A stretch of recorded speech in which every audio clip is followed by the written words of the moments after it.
So, yes, even when I'm on the road, I still got movies to review, I still got movies to watch, and I still got movies to talk about with all y'all.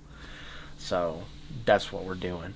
Hey guys, what's going on? It's Daniel Strunk from QuickTime Reactions, and yeah, I'm not in my usual recording space, which is typically my car or, you know, any other place that I can scrounge up a recording area with, but I'm actually on travel right now.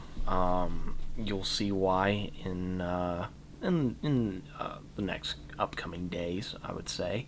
I don't want to give anything away quite yet, but it's going to be really fun. I will say that. But in the meantime, we do have a new horror movie to talk about, and that is Clown in a Cornfield. This movie is actually, I didn't know this. This was actually based off of a book by Adam Cesar. I'm hoping I'm saying his name correctly. Cesare, Cesar, maybe. And this movie stars Katie Douglas, Cassandra Potenza, Vincent Muller, Aaron Abrams, Carson McCormick, Alexander Martin Deacon, and Kevin Durand, and also Will Sasso. And it tells the story of a little town called Kettle Springs, in which they have kind of a, I don't want to say an overarching mascot, but the mascot of the town is Friendo, who is a clown who used to be like a big part of the town. But since the factory closed down, it's kind of, been only like the parents kind of keeping up with the tradition. But Friendo seems to be making his way around, killing all the teenagers in town. So will our gang of friends be able to figure out who's doing all this before time runs out? We shall see. So I was very interested in this because, well, one, it's horror, so that immediately is going to have my attention, because horror, I think, is like one of those spaces where you can pretty much do anything and everything that you want to do, as long as the story is like really, really good. I think the cast in this did a really, really good job of, because the main kind of focus on the film is the generational divide. I think the big one that was kind of in the trailers was rotary phone. Like, where's the buttons on this? Well, there's no buttons on a rotary phone. Another one in the movie is like the younger generation doesn't know how to drive a stick. I know I look old, but I don't know how to drive a stick. Like, I'm so accustomed to automatic that if I tried driving stick, I would probably, just ruin the car immediately. that I would legitimately, that's what would happen. But I really like the messaging in this movie, where it's like the generational divide between, teens and adults. It can be a bit of a scary thing, but at the same time, it should be like a learning experience, because when are we ever going to have the lived-in experiences of our parents to kind of guide us through life, in a sense.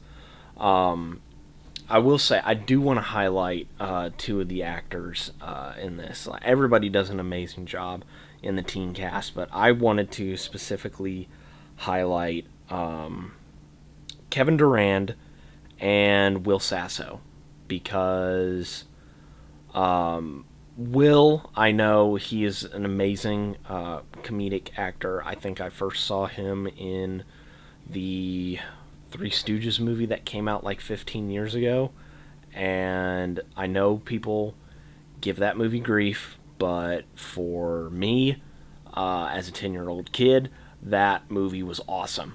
And having gotten into wrestling and knowing that he wrestled a match with Bret Hart on WCW Nitro, that makes me smile even more.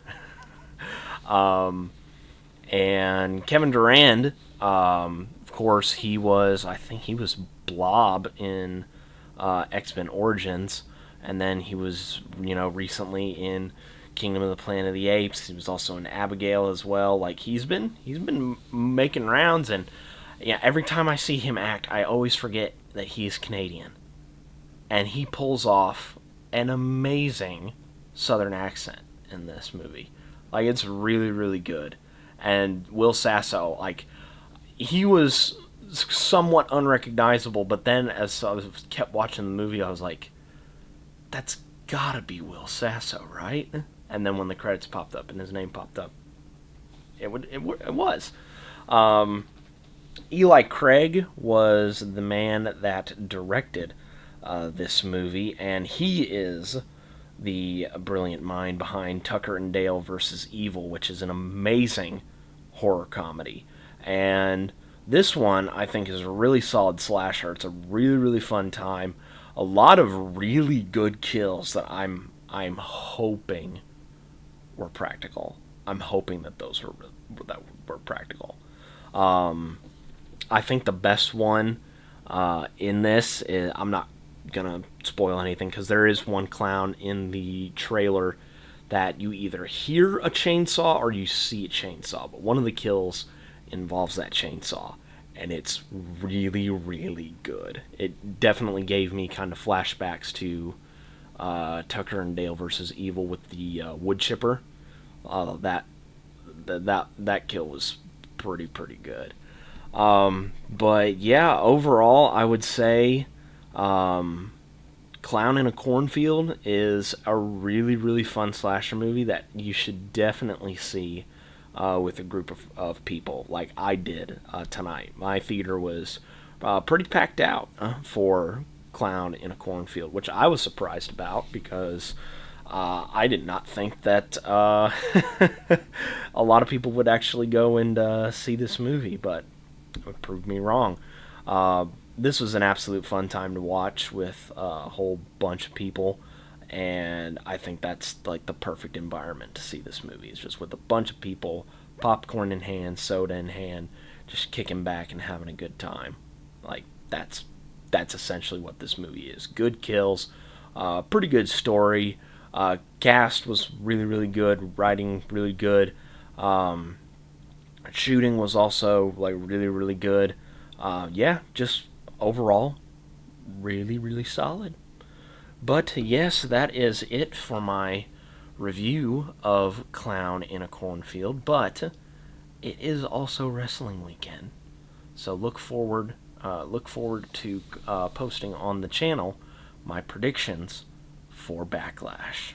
That'll be coming out really, really soon. But until then, guys, be safe out there and watch your back in cornfields because you never know when a clown might come up and, stick you with a pitchfork or something.